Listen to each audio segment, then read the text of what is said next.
Dice el apóstol Pablo que pues oraré con el espíritu, pero oraré también con el entendimiento. Cantaré con el espíritu, cantaré también con el entendimiento. ¿Qué es el paracleto? Cuando dice cantar con entendimiento es saber lo que estamos diciendo, estar consciente de lo que estamos diciendo. ¿Qué es el paracleto? Es una palabra griega, acuérdense. Ok. Es una palabra griega que es el consolador. Pero cuando habla el paracleto, cuando uno clama a Dios, ok, pero lo clama hacia uno mismo, okay, cuando uno lo trae hacia uno mismo y provee consolación también, okay. Obviamente se refiere al Espíritu Santo. Del Espíritu Santo dame poder. ¿Cuál es el poder que nos da el Espíritu Santo? El hablar en lenguas, el hacer actos milagrosos, el poder de sanación. ¿Cuál es? El ánimo de leer la Biblia. Acuérdense que mediante el Espíritu, la enseñanza nos ayuda a acomodar lo espiritual. ¿A dónde? A lo espiritual, con la intención de que seamos edificados en la palabra de nuestro Dios, el conocimiento mismo, el entendimiento mismo, la sabiduría misma.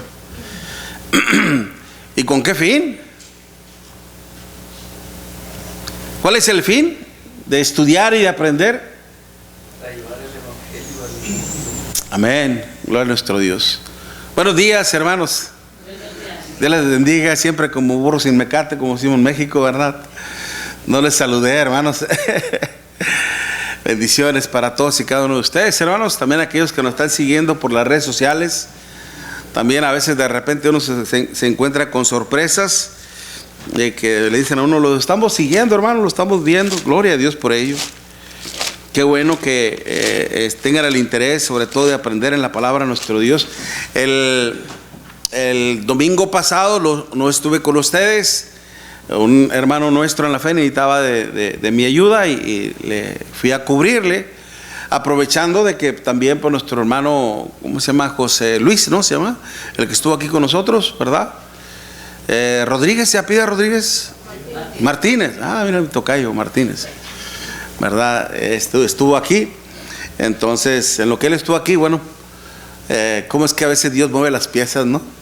¿Verdad? Para de alguna manera suplir las necesidades, ¿no?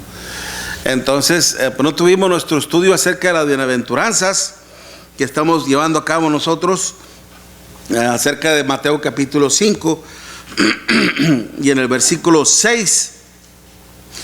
Mateo 5, versículo 6: bienaventurados los que tienen hambre y sed, dice, de justicia, porque ellos, dice, serán saciados. Okay. Entonces, esa hambre y sed, okay, pero de justicia. O sea, ¿el hambre de qué es? Cuando dice bienaventurados los que tienen hambre y sed de justicia. Vuelvo a repetir, ¿hambre de qué? Conforme al texto, hermanita. Conforme al texto. Hambre de justicia y sed de justicia. Ok. Los que tengan, dice, hambre y sed de justicia.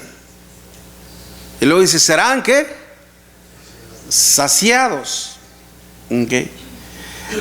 Ya hemos hablado en cuanto a las distintas formas de cómo es que a veces la persona, a causa de la maldad del mundo, a causa de las injusticias, a causa de la vida misma, uno sufre y padece, ¿no? Pero, espérame tantito, también muchos de los males, hermanos, a veces son causados ciertamente por la maldad. Y obviamente quien introdujo la maldad en el mundo fue el diablo. Y en sí el diablo no nos atormenta de una manera directa, que nos esté atormentando nuestros sueños o que enferme nuestro cuerpo, sino más que todo una forma indirecta, a través de las decisiones erróneas que tomamos nosotros, y traen consecuencias a través de las pasiones, también a veces de nuestros afanes, también, ¿okay? Y esos a veces también al distraernos nos separa de las cosas de Dios, y por ende venimos a sufrir y a padecer las consecuencias mismas. El día de ayer, precisamente, que estábamos hablando en cuanto al evangelismo, por cierto, fuimos muy pocos. Yo esperaba, bueno, no solo yo, Dios esperaba más respuesta, ¿okay? Pero se esperaba una mayor respuesta de parte de los hermanos. Sé que a veces por cuestión de trabajo, a veces es imposible, pero era solo una hora. Era solo una hora, bueno, hora y media más o menos en lo que convivíamos, y que gracias a nuestro hermano Cristo trajo unas donas bien ricas, ¿verdad? Ya tenía rato que no comía yo unas donas así bien ricas. Si hubiera estado acá Estrellita no me hubiera dejado. Pero pero la pasamos muy bien, y aprendimos más de las cosas de nuestro Dios en cuanto al evangelismo. Okay, pero es curioso, y mire, yo no soy nadie para juzgar, hermano, soy su consiervo. El que nos va a juzgar a todos nosotros es nuestro Señor Jesucristo, pero es mi deber advertirle de estas cosas. Muchas veces nosotros a veces no estamos dispuestos a veces a sacrificar algo, parte de nuestro trabajo o algo por la obra del Señor. Pero cuando un familiar fallece, ¿qué hace? ¿Qué hacemos? Cuando va a haber un funeral de un familiar, ¿qué hacemos? ¿No paramos de trabajar? Paramos de trabajar.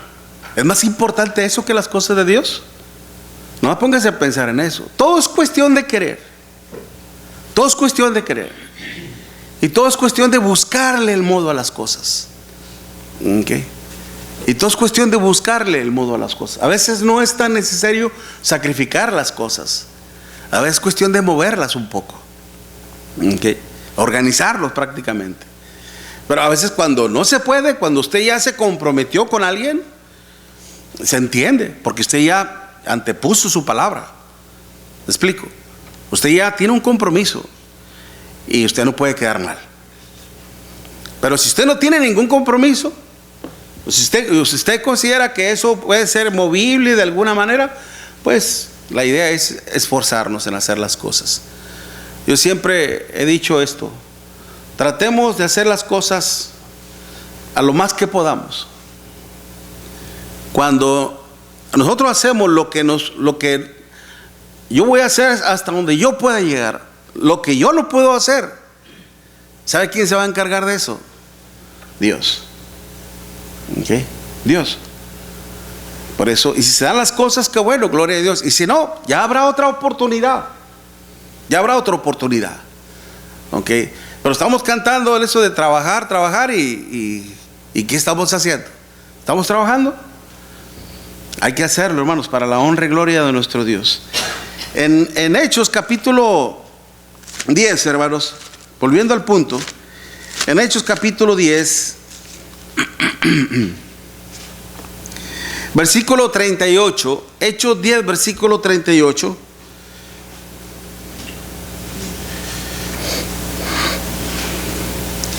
Hechos 10, versículo 38. El apóstol Pedro más bien hablando, okay, hablando acerca con Cornelio, pero después dice, vamos a leer el versículo 37. Vosotros sabéis lo que se divulgó por toda Judea, comenzando desde Galilea. Después, dice, del bautismo que predicó Juan, cómo Dios ungió con el Espíritu Santo y con poder a Jesús de Nazaret, y cómo éste anduvo haciendo bienes y sanando a todos quienes, los oprimidos por el diablo, porque Dios, dice, estaba con él. Okay. Y ciertamente, démonos cuenta, hermanos, que cómo es que ahora el Hijo de Dios vino a este mundo a trabajar, a prepararse, para cumplir precisamente con el propósito de nuestro Dios. Y de esta manera también, hermanos, ser un vínculo, una unión, un instrumento mediante el cual entre Dios y la humanidad, hermanos, se pudiera suplir esa necesidad que tiene todo ser humano, sanar el alma. Ciertamente, como decimos, hay dolencias físicas, hay enfermedades físicas, pero también hay internas, las del alma, las del espíritu. Y esas no las puede sanar ningún doctor, ninguna ciencia, ningún conocimiento externo, humano, solo nuestro Dios. Pero aquí es bien claro cuando lo dice, sanando a todos los oprimidos por el diablo. Usted sabe lo que es oprimir. Como cuando usted quiere extraer el zumo o el jugo de la naranja. ¿Qué es lo que hace? Lo pone cuando es manual, un aparato manual, ¿verdad? ¿Qué hace? Causa presión, ¿ok? Para que todo la pulpa suelte todo el jugo y usted tiene el jugo para beber. Pero eso es hacer presión, ¿ok? Oprimir. Y eso es lo que hace el diablo precisamente. Pero ¿de qué se vale el diablo? ¿De qué se vale? Pregunto, ¿de qué se vale, hermanos? ¿Cuáles son los recursos de Satanás para de alguna manera tenernos a todos así oprimidos? Que figurativamente se refiere básicamente en angustia, en sufrimiento, en dolor, abatidos. ¿Sabe? Como por ejemplo, cuando a veces se habla de lo que es la violencia doméstica en la casa, a veces suele ser, ya se hace del hombre a la mujer o la mujer al hombre, ¿okay? Entonces, pero por lo regular es más el hombre que la mujer. Y el hombre, para poder tener un control total sobre la mujer, la empieza a denigrar. Tú no sirves para nada, eres una inútil, no sabes hacer nada, no podrías sobrevivir sin mí, ¿qué harías tú sin mí? Empieza ese maltrato verbal, psicológico, mental, que es repetidamente, constantemente, a tal punto hasta que la mujer, la persona, se lo cree. Y siempre va a andar cabizbaja, humillada, pisoteada, denigrada, ¿ok? Sobajada completamente. Y eso es terrible, hermanos. Eso es terrible.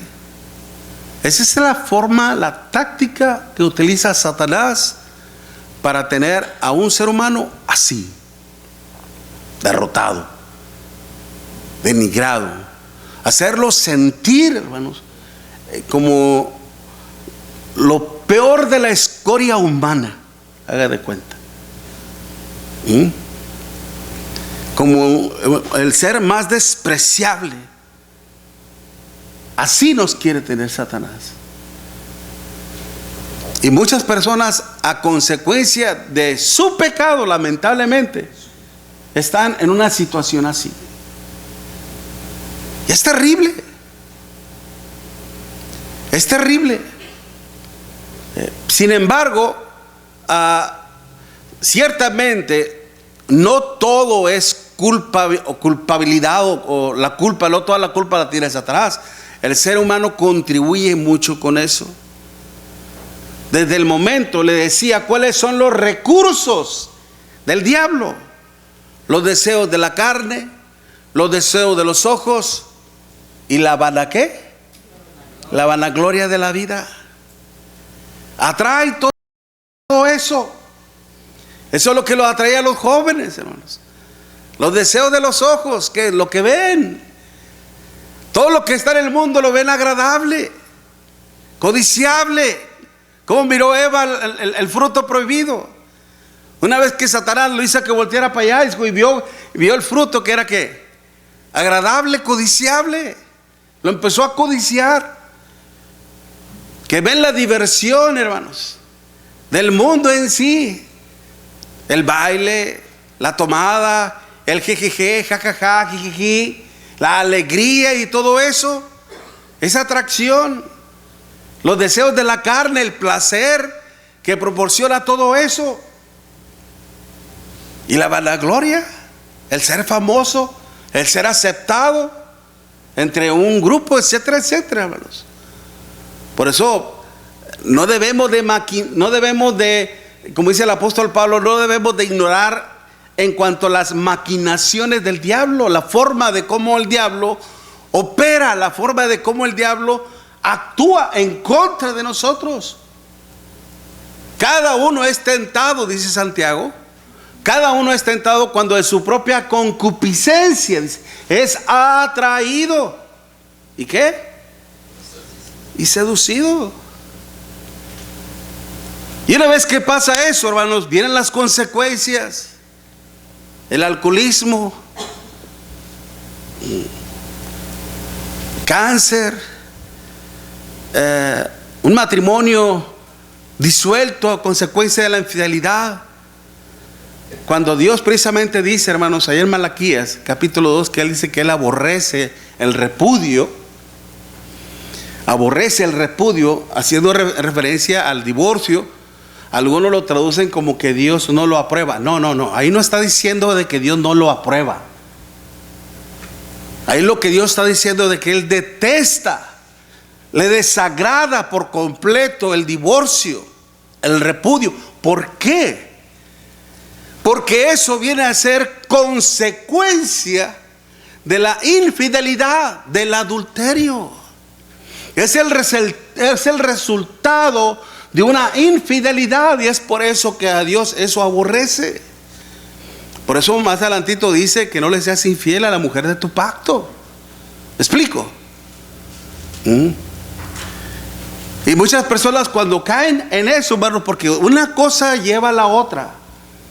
Siempre va a ser una cosa, siempre lleva a la otra. Primero empiezas probando tantito, y luego te vas haciendo adicto, empiezas a consumir más y más y más, y luego que prueba esto tantito y te va a poner bien happy.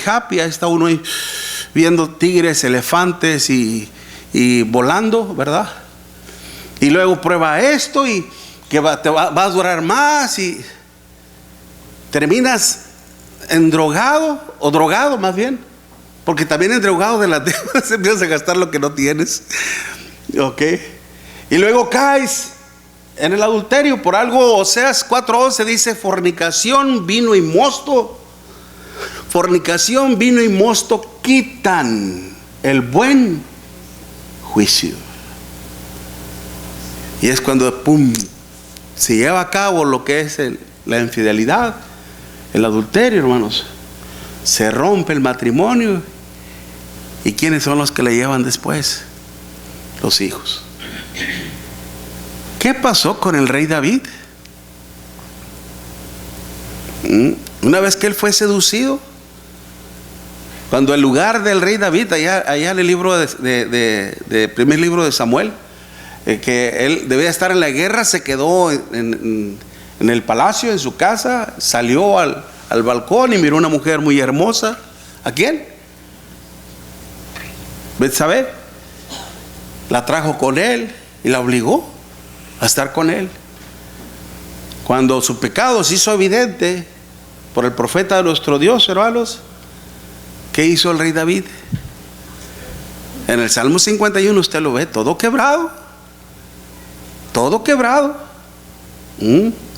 Devuélveme, oh Señor, el gozo de ¿qué? De la salvación. Mi pecado está delante de ti, dice. Está quebrado. Ciertamente, hermanos, él tuvo mucho que ver. Ciertamente Satanás de alguna manera, a veces los recursos se ponen ahí, hermanos, y ponen a prueba nuestra fe. Acuérdense una cosa, hermanos. Por ejemplo, cuando nuestro Dios hizo a Adán y Eva, ¿quién estaba allá en el huerto? Satanás.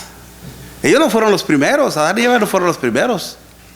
Por eso el Señor nos dice allá en Juan capítulo 8, versículo 44, cuando dice vuestro padre es el diablo, le decía a los judíos, vuestro padre es el diablo y las obras del diablo queréis hacer. Él ha sido homicida desde el principio. ¿Sabe qué significa la palabra homicida, hermanos? Mata hombres. Un asesino, ¿sí? Mata hombres. ¿A quién mató primero? A Adán y Eva espiritualmente. Ok. Entonces, ¿mande?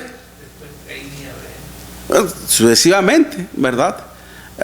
Precisamente. A él sí lo mató de veras. Sí, a él sí lo mató de veras, ¿no?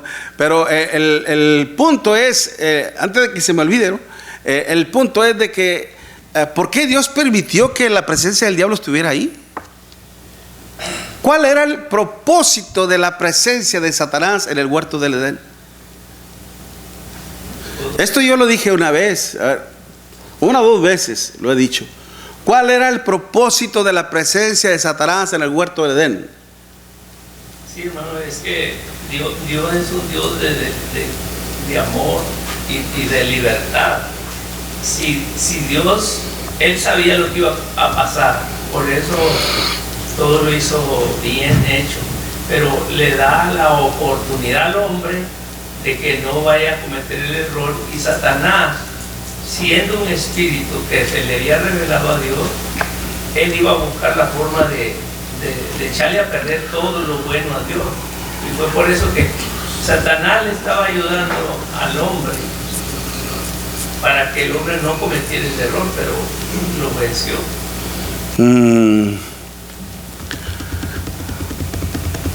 En partes tiene mucho que ver ciertamente con lo que dice, ciertamente, pero de una forma mucho más específica, más simple, hermano. Bueno, pues para que el hombre aprendiera la obediencia y fuera libre. Exactamente, hermano. Pero acuérdese una cosa, hay que pensar siempre conforme a la palabra de nuestro Dios, y Dios nos da la respuesta. Por ejemplo, mi hermanito, cuando nuestro Señor Jesucristo, una vez que obedeció al bautismo, una vez que fue sepultado, ¿a dónde lo llevó el Espíritu Santo? Al desierto. ¿Qué había o qué no había en el desierto? Nada. ¿Ok? ¿Y cuál fue la condición de nuestro Señor Jesucristo estando allá? No comió. 40 días, 40 noches. No comió. ¿Ok? ¿Y quién vino con él? ¿Quién fue el único que vino con él? ¿Y cómo lo llama la Escritura? ¿Cómo dice? Y el tentador. ¿Ok? El tentador vino con él. ¿Y qué fue lo primero lo que le dijo el diablo?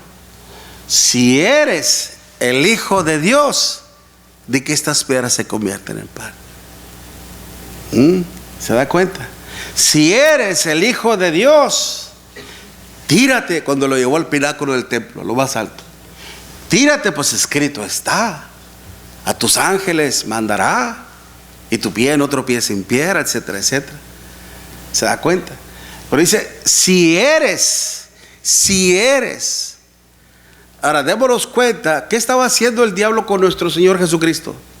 Tentándole. Exacto, hermano. Tentándole, provocándole, incitándole a que actuara en contra de ¿quién? De Dios, de su Padre. Así precisamente, el propósito de Satanás en el huerto del Edén era probar la fe de ¿quién? De Adán y Eva para con Dios. Probarlos. Cosa que lamentablemente Adán y Eva, ¿qué pasó con ellos? Fracasaron. Mi hermano Gio. Una pregunta, hermano. A ver. ¿Pero qué no, antes de que ellos comieran la fruta, ellos todavía no sabían que era el bien y el mal? No lo sabían, ciertamente. Entonces, ¿cómo? Pero espérame. Sí sabían el bien y el mal. Yo les había dicho, hermano. A ver, espérame.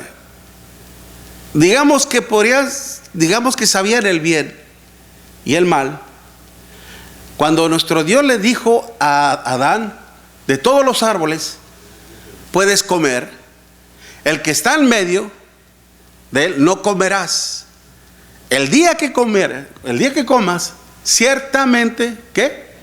Morirás. ¿Qué le estaba enseñando ahí nuestro Dios? Pues que no era bueno.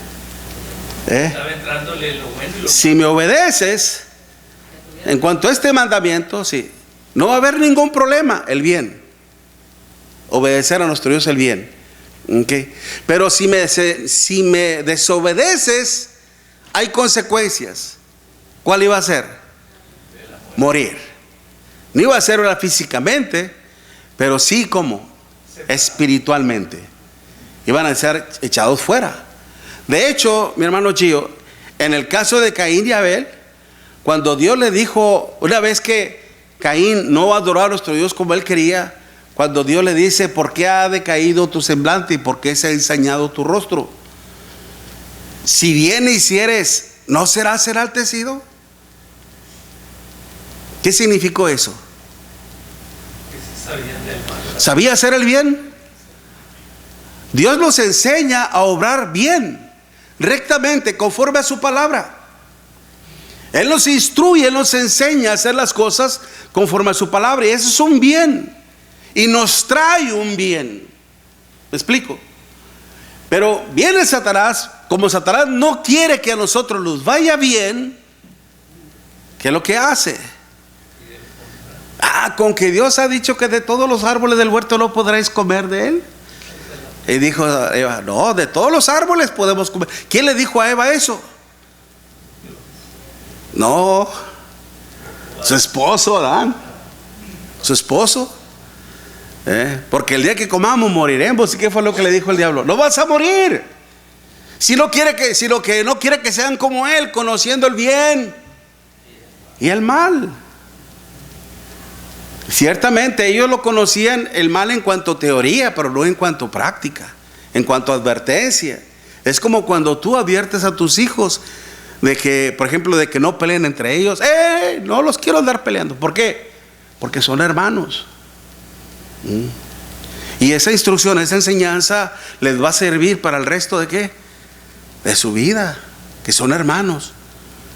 No deben de pelear, sino al contrario, tienen que amarse, quererse. Bueno, así es, precisamente Satanás estaba ahí para tentar, para poner a prueba. Y no solamente a los escogidos, a todo el mundo, a todos los pone a prueba. Precisamente. Y lamentablemente, cuando una persona no cree en Dios, hermano, no cree en Dios, obviamente no va a aceptar las cosas de Dios y va a vivir su vida muy a su manera. Muy a su manera. ¿Okay? Pero a veces, por ejemplo, una persona que dicen, yo no creo en Dios. Ahora, nomás volteele la tortilla, como decimos en México, regrésele el argumento. Supongamos que el hermano Cecilio diga, yo no creo en Dios. Bueno, es muy tu deber, ¿verdad? Muy tu derecho creer o no creer. Pero imagínate de aquí a 50 años, que de repente salga tu nombre en la plática. Ah, ¿te acuerdas de aquella persona que se llamaba Cecilio? ¿Quién es Cecilio? Ese hombre existió. ¿Cómo que no? No existió ese hombre. No, sí existió. No existió. No existió. No existió el señor Miguel García. No existió. Imagínense que a uno lo borren de la historia. ¿Cuál sería la evidencia de que yo sí existí? Los parientes. La historia misma, los parientes, mi familia, mi descendencia. O sea, bueno, hay muchos apellidos, ¿no? Pero mi propia descendencia es testigo de eso. ¿Okay? Mis propias cosas, así precisamente el mundo testifica de la existencia de un Dios, la humanidad testifica de la existencia de un Dios, y hay muchas cosas más, pero el punto es precisamente que cuando somos probados, cuando uno mismo rechaza la sabiduría de Dios, el consejo de Dios, se expone ante Satanás mismo, y eso trae consecuencias. Lo vemos en Romanos capítulo 2. Los cuales, como no aprobaron tomar en cuenta a Dios, Dios los entrega a una mente reprobada para hacer cosas que no convienen, estando atestados. Estando atestados de qué? Mire, vaya conmigo rápido en Romanos capítulo 2. Y después está uno ahí sufriendo. Romanos 1, versículo 28. Romanos 1, versículo 28. Como ellos no aprobaron tener en cuenta a Dios, Dios los entrega a una mente reprobada. ¿Sabe cuál es esa palabra, hermanos? Edokimasán es la palabra que se empleó. Edokimasán, que significa depravada. Y dice algo terrible, ¿ok? Dios los entrega a una mente depravada para hacer cosas, dice, que no convienen, estando atestados de toda injusticia, fornicación, perversidad, avaricia, maldad, llenos de envidia, homicidios, contiendas, engaños y malignidades, murmuradores, detractores, aborrecedores de Dios, injuriosos, soberbios, altivos, inventores de los males, desobedientes a los padres, necios, desleales, sin afecto natural. ¿Sabe qué significa eso? ¿Se acuerdan de la palabra que empleó nuestro hermano acerca del amor? Storgo. Que la primera palabra, por ejemplo, eros, de lo erótico, fileo, del amor filial, del amor de hermano, del amor de amigos, el amor agape, del amor de Dios, ¿ok? Pero la palabra, parece que era así la palabra estorgo, es sin afecto a la familia, sin amor a la familia. Usted ha escuchado lo que son patricidas, matricidas, hijocidras. ¿Qué es un matricida? ¿Qué es un patricida?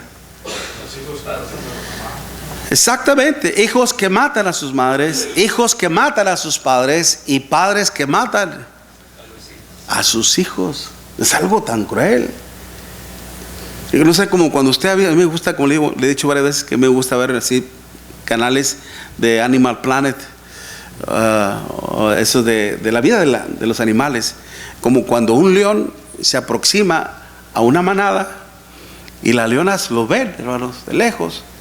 Luego agarran a sus crías, y se los llevan y los quieren ocultar, y luego le salen al frente al león, y la leona le salen al frente al león, y lo quieren intimidar al león, y el león lucha con ellas, pero no las lastima, sino simplemente las evade. Pero eso es cuando tienen tiempo, cuando logran verlo. Pero cuando de repente el león llega sin ser advertido, hermanos, agarra a los cachorros y los mata. Nada más los mastica, los mata. Y digo, bueno, es crueldad. Pero ¿por qué lo hace el león? Porque él va a poner su propia semilla, él va a hacer su propia manada, y no quieren que haya extranjeros ni enemigos. Así de cruel es el diablo. Por algo la Biblia ilustra a Satanás como un león rugiente, buscando a quien devorar, quien matar. ¿Okay? Y es el punto cuando vemos aquí, hermanos, cuando dice sin afecto natural, implacables, sin misericordia, quienes habiendo entendido el juicio de Dios, mire, lo entendieron, mas sin embargo, ¿cuál fue el problema? No lo aprobaron. Quienes habiendo entendido el juicio de Dios, que los que practican tales cosas, ¿cuál es el resultado? La muerte. Son dignos, merecen la muerte. No solo las hacen, sino que también se complacen con los que las practican. Y todo eso trae consecuencia. Diría usted, ¿no hay solución a todo esto? Muchos de nosotros hemos caído, hermanos, y hemos tocado fondo. Y muchos, mi hermanita, hemos doblado la rodilla ante nuestro Dios. Y le hemos dicho, ay, Dios mío, si te hubiera hecho caso, hubiera evitado muchos males en cuanto a mi persona y a mi familia. Y es muy doloroso, hermano, cuando ya uno has lastimado lo que más amas en la vida, a tus propios hijos y todo. Es bien difícil después, hermanos, para poder construir la montaña de la confianza, hermanos, tienes que trabajar mucho. Pero para derrumbarla basta una sola acción. Basta una sola acción y se derrumba todo. Y es cuando clamamos a nuestro Dios. Y Él nos dice, clama a mí y yo te responderé. Si me buscares de todo corazón. Por algo el Señor dice, cuando dice, buscad a Jehová mientras pueda ser hallado. Llamadle entre tanto que está cercano. Isaías 55, versículo 6. Deje el impío su camino y el hombre inicuo sus pensamientos y vuélvase a Jehová, que es amplio, dice, en gran misericordia para perdonar nuestros pecados. Por eso nuestro Señor Jesucristo, hermanos, decía también en Mateo capítulo 11, versículo que era 28, venid a mí todos los que estáis trabajados y cargados, y yo os haré descansar. ¿A qué se refería el Señor? A los que están trabajados y cargados. Los que trabajan doble jornada, doble trabajo. Los que corren de un trabajo y se van a otro trabajo. Los que están ya cansados de trabajar tanto físicamente. No, nada de eso. Él nos habla de un lenguaje que es muy familiar para nosotros. Hay personas, por ejemplo, que trabajan 12 horas, de 7 a 7. ¿No le gustaría estar trabajando? No, hombre, está bueno que se elige, pero está bueno que está una necesidad, pero no es para tanto. Okay. Pero trabajan y terminan bien cansados, no tienen vida. Su única vida es en el trabajo. Okay. Llegan a su casa, comen, un baño y a dormir, y al día siguiente otra vez a trabajar, todo el día trabajando, y llegan otra vez, toda la misma rutina. Es difícil, o sea, terminan bien cansados. El Señor utiliza ese tipo de lenguaje metafórico para precisamente darnos una idea. Cuando dice, venid a mí todos los que estáis trabajados y cargados, ¿okay? ¿Qué significa eso? Los que tienen pesos de pecado en su conciencia, aquellos que están en tormento constante, en aflicción por haber cometido pecado, y piensan, hermanos, que no hay más solución. A eso vino nuestro Señor Jesucristo. Hay un corito, un himno muy bonito, ¿no? Cantan los hermanos allá de Torreón. Cristo es la esperanza que me cerca. bueno, parafraseando, ¿no? No me la sé muy bien, no me acuerdo. Por él brilla el sol, más bella la flor. Cristo es mi esperanza. Nunca dudes cuando el amor te haga pensar. Está muy bonito ese canto, ¿verdad? Cristo es la esperanza, precisamente. Venid a mí todos los que estáis trabajados y cargados. Al igual cuando dice aquí, bienaventurados los que tienen hambre y sed de justicia, serán saciados. Ciertamente, ¿de quién nos hace justicia? Del tentador, del provocador, del incitador. Él nos puso en esta condición y también uno reconoce qué hacer, qué hizo precisamente, hermanos, en la historia del hijo pródigo. En la casa de mi padre hay abundancia de pan, dice. Y yo aquí padeciendo de hambre, me levantaré, iré a mi padre. Padre, he pecado contra el cielo y contra ti. Pero el camino, hermanos, el camino hacia la saciedad, el camino hacia la bendición, cuando Él dice el Señor, son bienaventurados, son dichosos, son inmensamente felices. Son aquellos que sienten el hambre y la sed de justicia. Porque si no sintiéramos nada, hermanos, ¿cómo seguiríamos? Como dice que ya está dura la conciencia, no entiende.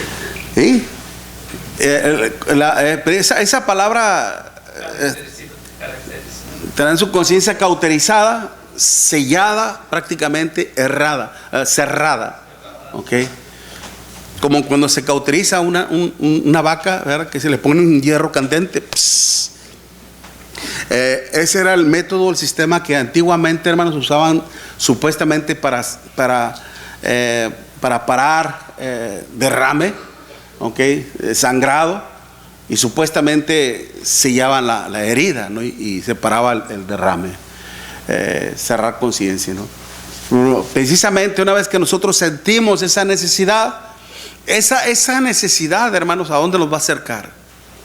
Se supone que a Dios. Nos va a llevar a Dios. Ese es el camino. Y Dios va a estar ahí, hermanos, precisamente ¿para qué? Para saciar. ¿Ok? Para saciarnos de hambre. ¿De qué es? La palabra de Dios y la justicia. ¿Cuál es la justicia? ¿Qué es lo que representa la justicia?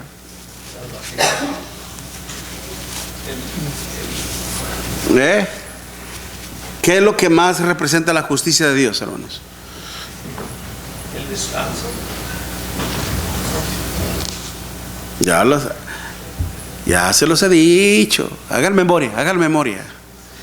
¿Qué es lo que representa perfectamente la justicia? Piense conforme a la palabra de Dios, acuérdese.